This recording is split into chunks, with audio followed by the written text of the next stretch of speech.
message to your locker room when you're a head coach. Flag is out and an interception. It's John Bullock, one of those single-digit men. Pick 6 for number 5. Day by day, we get better and better. Till we can't beat beat. Won't beat beat. Hey everybody, welcome in to Day by Day. I'm James and I'm with Andrew, who is in a cloak of darkness. In a Walmart parking lot. Doing some late night grocery shopping. What time does the sun go down out there in Washington? It's 7:38. I'm looking at a mountain range and yeah, the sun's setting. It's dusk right now. So yeah, it's pretty dark. Yeah. But you're pretty far north. Well, I'm not here alone. I am here with Coach Cook. We got our bobblehead when we went on Friday night to celebrate his 25th year. We swept UCLA, of course. So John, he moves around our house a little bit. We call him Uncle John. He started off in our kitchen, then he's been on our piano for a while in the living room underneath the television. Now he's here with me. So forget Elf on the Shelf is out. Uncle John's in. Yeah, forget Elf on the Shelf. Uncle John is here. So, all right. So a win, 4-1, and let's talk about it. Let's start with just things you liked. What did you like on Saturday from the Huskers? Yeah, I align with Rule on this. I think obviously he always has the positive spin of like, this is what we needed. This was exactly what we needed. And I feel that in a sense, the adversity and they fell completely flat in the first half. And are we going to see this continue? And we've been talking as fans about the performances in the second half being a little bit lackluster. And so it was nice to see it all come together in the fourth quarter with, the majority of our points there. And then I guess to me, the other bright spot continues to be Ja'Cory Barney. And it's exciting to see him evolve in the offense and to think what he's going to become. So, yeah, it's interesting the thought about as a fan how we feel, because I think there's a lot of fans, especially on Twitter, who are upset, disappointed. I mean, there were actually people calling for jobs at halftime. Yeah, and I think we view things differently than a coach. Yeah. And a coach is like, I want this kind of thing to happen. It's going to make us better down the road. And we're like, no, you need to win by 50 points. Yep. That's not how coaching and athletics works. But as a fan, we let our emotions get into it. And then we get on the keyboard at halftime and we're like, fire this person. This person's not doing their job. And it's like, okay, well, you're on the couch or you're standing, pacing, whatever it is you're doing. You're not in the locker room. Take a breath. It's okay. So I agree with you. I mean, Barney just continues to be a highlight, on a micro level. I'm impressed. One of my kids made a comment about how slight he looks. And I was like, but he's lightning fast. It does, and he takes hits and he keeps on ticking. So yeah, he is he's a breath of fresh air. And speaking of a breath of fresh air, how about Emmett Johnson? He was one of my picks to click, to be honest.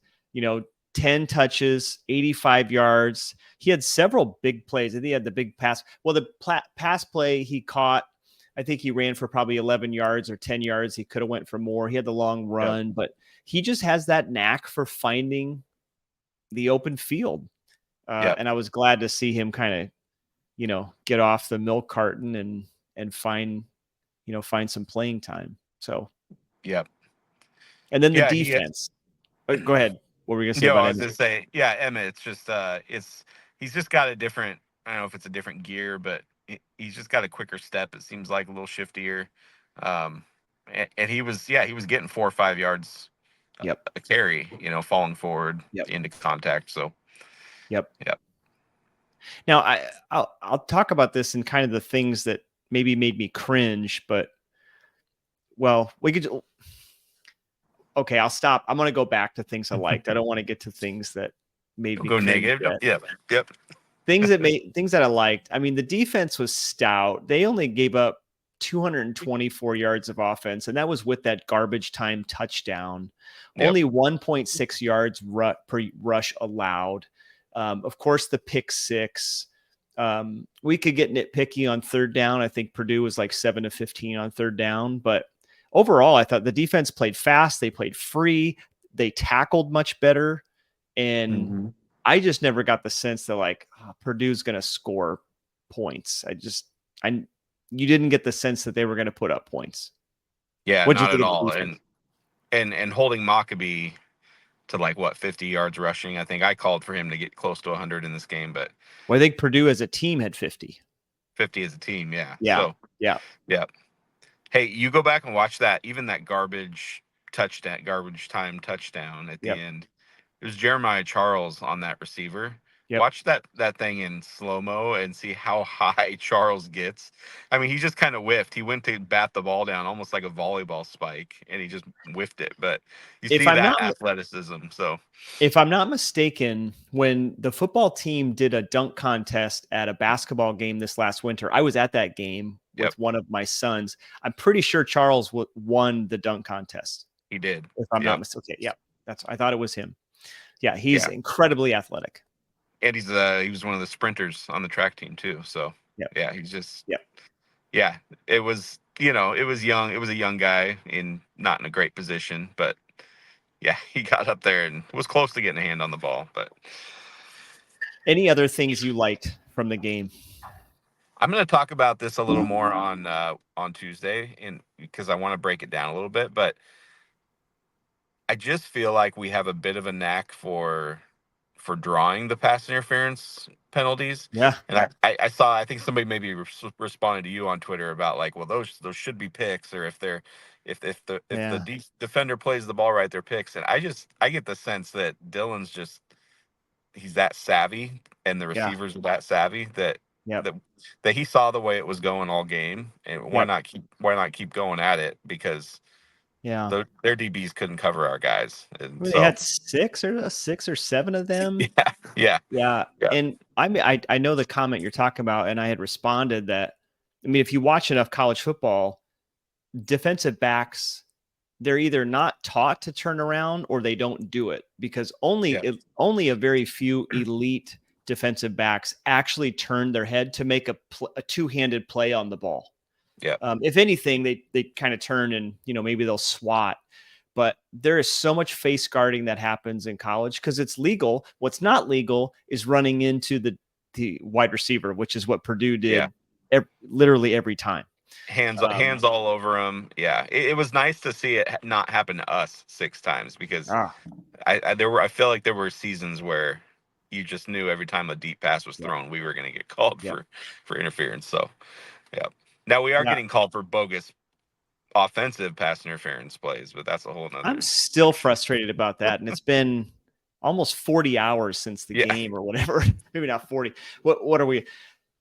I can't believe the Big Ten continues to put referees out there who like, if you perform like that in a normal job, like you wouldn't have a job, just repeatedly miss, and actually not even missing a call. Like, you thought something happened that we all saw did not happen, and yet you said it happened. They reacted to, it's almost like the holding when we had that discussion. They reacted to something that looked like something happened, but I don't know what we could say about the referees. They don't do press conferences. We don't hear from a head official from the conference each week. They have nothing like that. There's no public accountability. I don't know what they do behind closed doors, but it is frustrating. And I know it's not just us, because I watched the Illinois-Penn State game. I know you did as well. Both Brett Bielema and James Franklin are yelling at the officials going into halftime. There's the onside kick with Michigan and Minnesota, and they say Minnesota was offside. Minnesota was clearly not offside. And they recovered that onside kick and could have won the game. So it's things like that. You're like, I don't know what you're looking at. And then you go to replay. And I get with the OPI against Fedoni, they weren't going to replay to look at the interference. They were going to see if the ball was behind the line of scrimmage. But we should create a system where when you look at the replay and you notice, oh, shoot, we missed it. There wasn't a foul. We go back and say, screw our call on the field. Yeah. There was no foul. Like, that to me has integrity. What we're doing now is something else. And in the very least, how about on scoring plays such as that, where a touchdown gets taken off the board? I love that. That could be something that should be reviewable. But yeah, maybe it's every scoring play. If there's a penalty that takes away a touchdown, you can right the wrong. So it took me a long time emotionally to recover from that yesterday. Yeah. Okay. Last thing that I liked. This will lead into the things that make me cringe. We were struggling to snap the ball on kicks, and we changed long snappers after halftime. And so for people who are like, oh, something has to be done. Well, they did something. They brought 2 long snappers on a conference road game. Like, you gave up a seat on the plane for an extra long snapper. That shows. I mean, remember, if people don't know this, like, we had, I don't know if he won the award for best long snapper or he was just a finalist. And I cannot remember his name. I think his last name was Ortiz last year. I mean, he was one of the best long snappers in the country. Yeah. And we lost him. And now they're trying to find somebody who will, who can, pick up that role, take on that role. And they haven't found it. So I liked that. That showed me, hey, okay, we're going to make a change. Yep. They needed to. Yeah. And then the cringe part is, how's that going to get better? It's kind of like, what amount of coaching or hiring a former kicker, like, the guy's got to do it. Like, the kicker's got to make the kick. The long snapper has to snap the ball. Holder has to hold. So it's just, yeah. I think it was like after that first one, no more kicking. Of course, then they try to kick 2 more. But I mean, I appreciated Buschini coming out and just saying, everybody on this team knows we're a liability. Yeah. Now, by the way, Buschini had a tremendous game punting. The first punt went into the end zone, but that wasn't on him because our guy got blocked into the end zone. And then I feel like he was basically coming back out of the stands to come and get the ball. I don't know where he went. He was so deep in the end zone, but Buschini had a good game punting. Holding, again, I don't remember, seeing any bad holds, laces in, out, whatever. But I was glad that he just said, we're a liability and it can't be that way anymore. He also had 3 tackles, and that one tackle was he laid the wood. He did. He laid the wood on that guy. Yeah. Yeah. The kicking game. I mean, those are just, we have to find a kicker. I don't know if John Hull's the answer while Alvano's recovering. I know we have another kicker. Nico is his first name, and I could not tell you his last name. Otto Monelli or something like that. He's from New Jersey, right? Isn't he from New Jersey? I think so, yeah. And here we're playing the state university, the University of the State of New Jersey. Is that what they call themselves this week? I think so. Rutgers. So, yep. Okay, we've talked about the refs. Let's talk a little bit of another thing that made me cringe is our red zone offense. I'm curious what you think about. And for me, red zone is like, if you get within the 40-yard line, you're in the red zone. You need to put points on the board. So I don't just consider it the traditional 25-yard line. If you're within the 40-plus yard line, you need to get points. Again, it was another one of my keys to victory, and we were pretty bad in the red zone, but I'm curious why you think we struggle.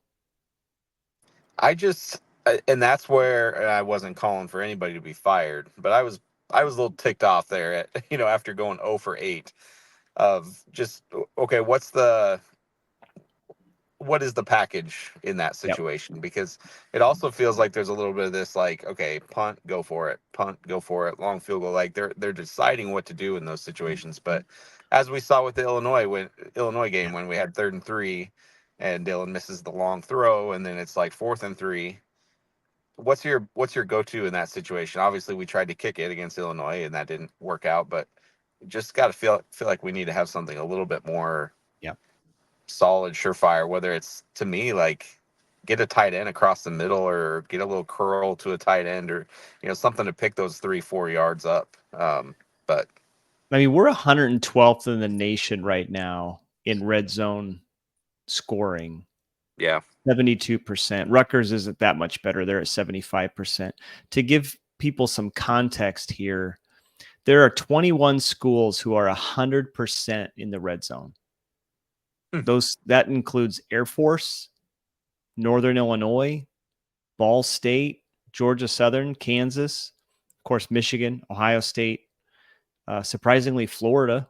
Maybe they've only made it into the red zone twice. I don't know. Not a lot of big name schools, but then you have Indiana at 95% in the red zone. Illinois at 92%. We have Dylan Raiola too. Like, it just doesn't feel like it makes sense when we can. Yeah. We have these drives, 3 touchdown drives in a row, and it's like, why do we stall? Yep. In those moments? It's just, now here's another question for you. And like, you've seen Dowdell for 5 games now. What's your honest assessment of him as running back 1? And is he a good option in the red zone? I do feel like in the last couple games, it just didn't feel like he had the opportunities to carry. I don't know if it's just situational.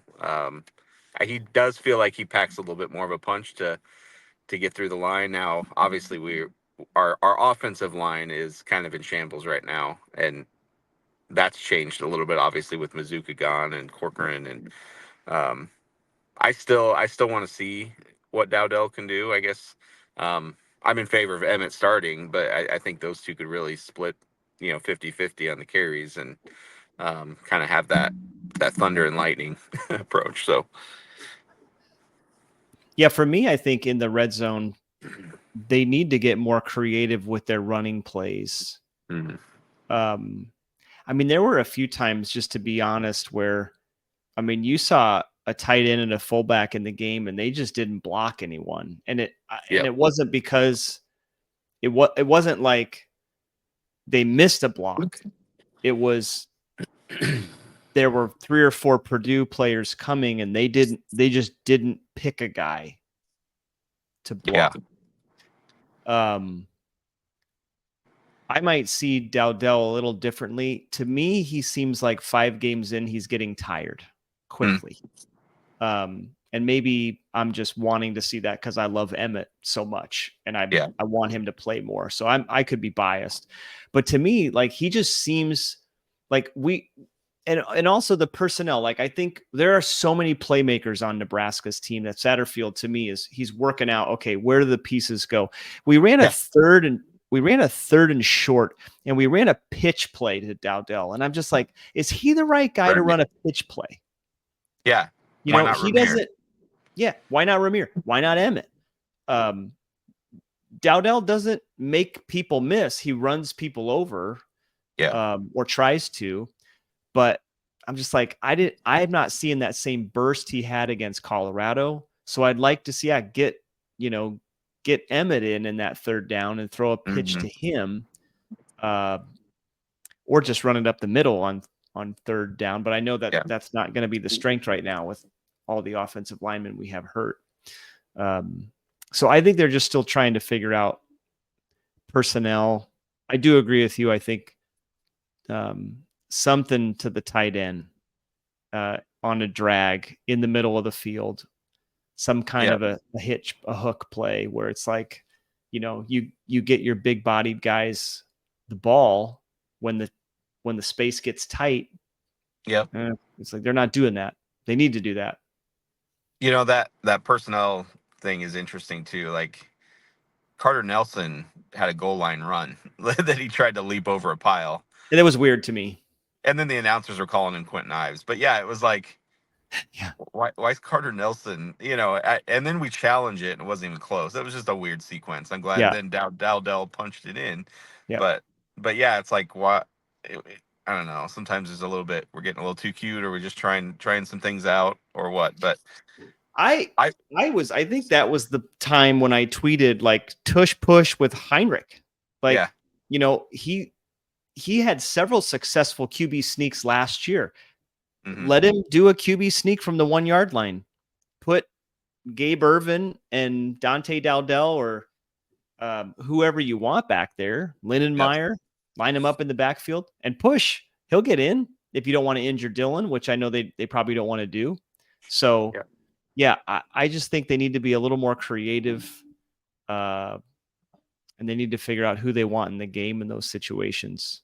So here's my question, James. Is Dylan, so this is not Husker nostalgia talking, but legitimately because it worked so well last year, we've run like no option this year. Would option play be a wrinkle in that part of the field where either it's Heinrich that runs it, or does Dylan have enough in the legs to run an option play? I don't know, but curious to see that maybe be attempted. So yeah, how crazy would we get? Should we run an option with Dylan to Heinrich, who then throws it to a wide open Fedoni or Borkacher, running down the field?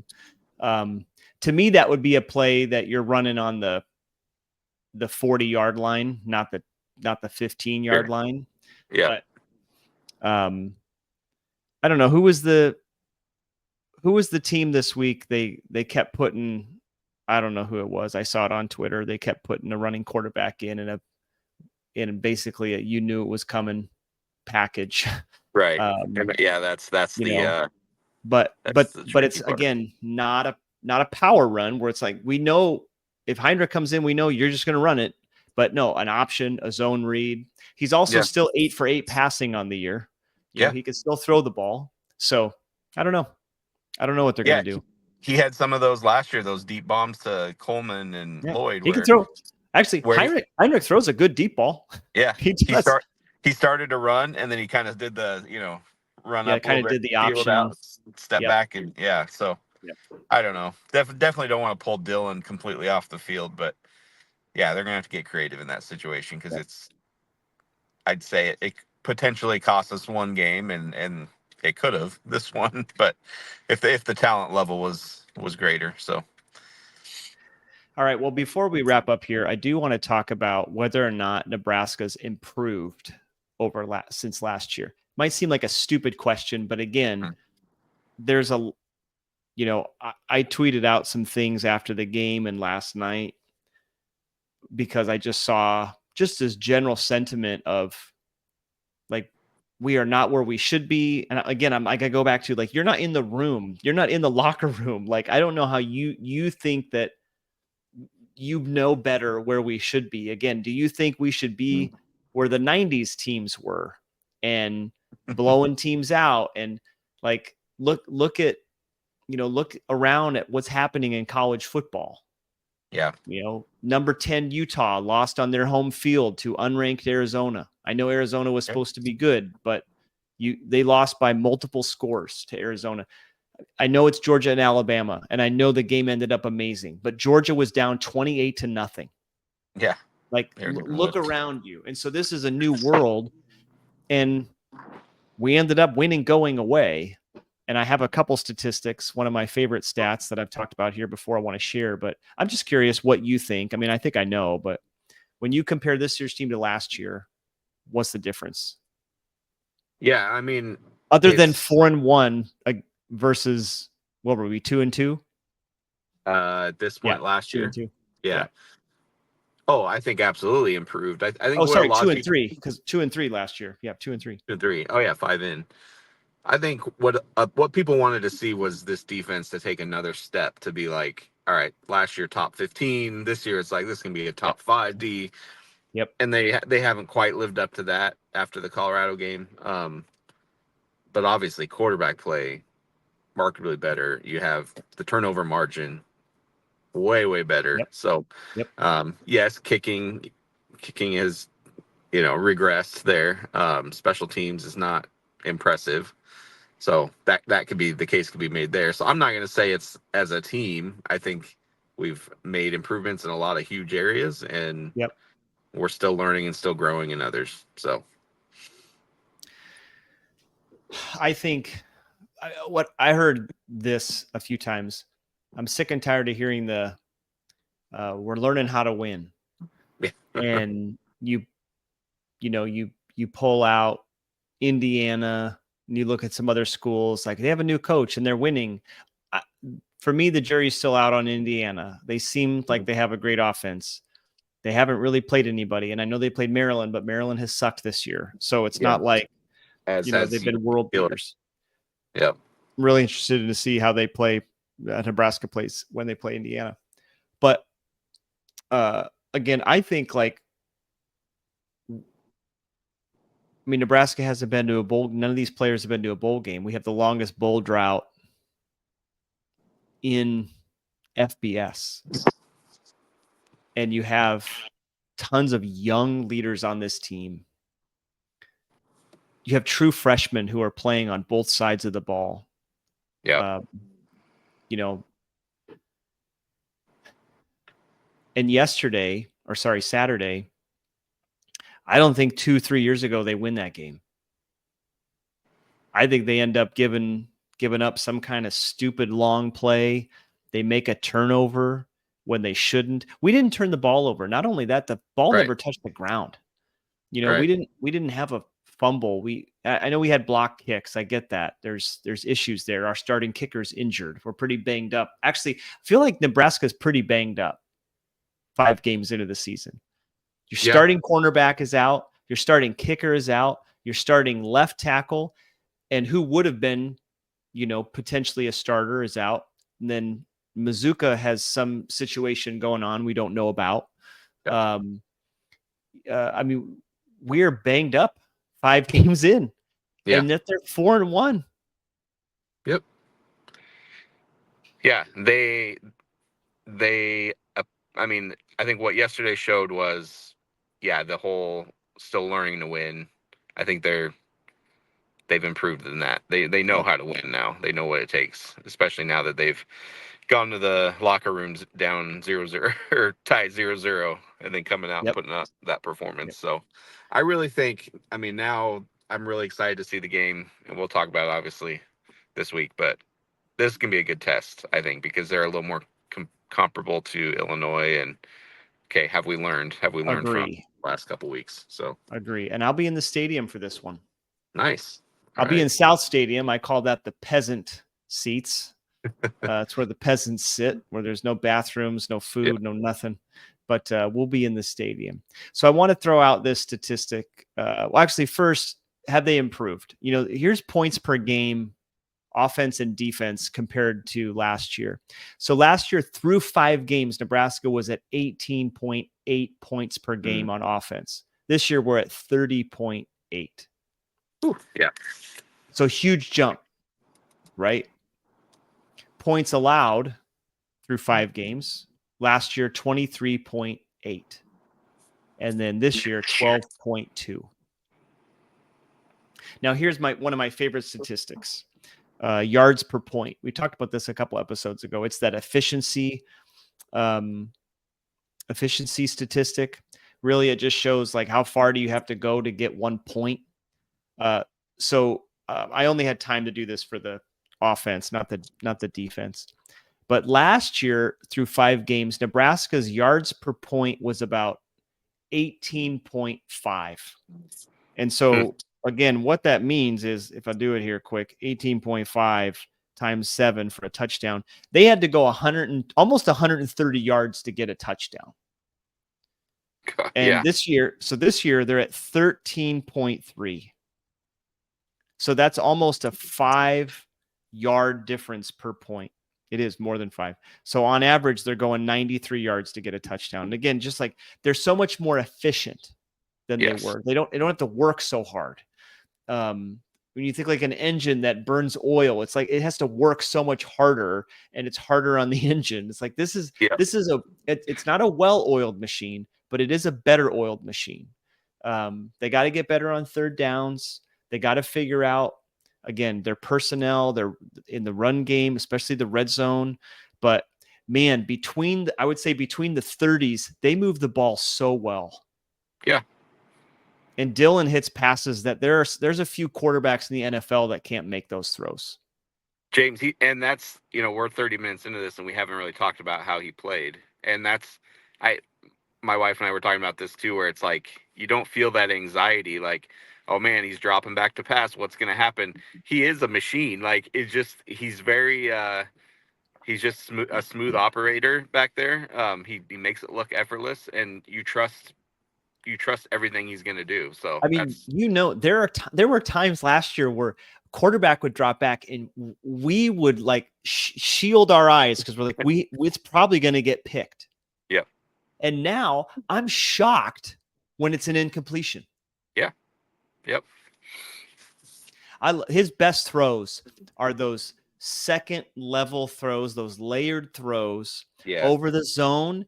And it's like you couldn't have run out there and dropped it into the spot better than where he puts it. Yeah. Right over the defender, right in the breadbasket of his receiver. It's incredible. That's why I say he's not underthrowing those receivers on those pass interference, because he puts the ball where the ball needs to go. So in those moments, I think, they're well covered. So okay, we're going to draw the foul instead of take a chance on it. So super efficient. I think they're going to get better. And again, I think like if people think, oh, we've hit our ceiling, like remember, it is like Dillon it's his 5th game. Yeah. And he's going to raise the ceiling of everybody else. Yeah. He's going to raise the ceiling of everybody else. And with all the injuries, it sucks, but you're building depth on your offensive line. I mean, you got a redshirt freshman who's playing left tackle now. Yep. In Gatula. So they're going to be better. They're going to get more efficient. Actually, I'm really excited to see what their offense is going to be like in November when they're playing Wisconsin and Iowa. I think it's going to be better than what we see, obviously, now. Yes, agree. Yeah. So, I'm frustrated when I see people who are calling for jobs or questioning decisions, and it's like, you know what? Again, you look at the statistics, and they're vastly improved over last year. You can't even argue with it. You can't even say, well, no. Like, okay, also remember they were 2-3 and now we're 4-1. Yep. Colorado's 4-1. How about that? Yep. Illinois took Penn State all the way down, I was rooting for them. Mid fourth quarter. That's the thing we talked about after the Northern Iowa game is who cares how it looks? Like they're getting the job done, with the exception of a few plays against Illinois. So, I haven't even looked at Northern Iowa was off last week after they got hammered by Hawaii, but they play South Dakota State this week and then South Dakota. So it'll be a good test for them with those two. But yeah, I mean, you look at the opponents Nebraska's played. We don't have the best strength of schedule in the world, but Colorado took it to Central Florida. Yeah. They got their offense. Honestly, I think the Nebraska game was probably the best thing that happened to Colorado. Yeah, you're welcome. You're welcome, Prime. Yes, you're welcome. You're welcome. You were exposed, and whatever they did to right the ship, they've done it. So good on them. So, all right. Well, we'll cut it out here. Andrew needs to go grocery shopping. We'll be back later this week for our preview of Rutgers. I don't remember the last time Rutgers came to Lincoln. I think it was probably back when my family and I lived in New York. It has been a while. Yeah, it's been a while. So looking forward to seeing them. It won't be under the lights. It'll probably end under the lights, maybe. I don't know, 3:00 start. But I think it'll be a good game. I think it'll be a typical Big Ten matchup, which scares me a little bit, but it should be fun. So look forward to breaking it down later this week. So, well, hey, as you know, you can catch us on characterchronicles.com. Like, subscribe, share, follow us on social media. All right, Andrew, hope you have a good time at the grocery store. Thanks. Do you ever shout out "Go Big Red" when you're in public places in Washington just to see what happens? Okay, so we got time for a story. Do it. I watched the game, half of it on my phone at my son's soccer game. I met a guy. I had my hat on, my Husker hat. He goes, "Are they winning?" And I said, he goes, "Big fan." His grandparents grew up lived in Omaha. He lived up here. He goes, just by way of that family connection, he grew up a Husker fan. So we had a little chit chat. So then we're driving home after the game, and there's this Toyota Tacoma. They're all over up here. Tons of bumper stickers all over the back, Sasquatch and all this stuff, Seahawks. But on his little trailer hitch on the back of his truck was a big red block N. Nice. So I honk and put my hat out the window, and he gives me a thumbs up. So That's awesome. they're around. They're around. Yep. So that's awesome. I love it. Husker Nation you are beautiful, Husker Nation, and you are everywhere. Yes. So, well, go Big Red, as always. And we will catch you next time.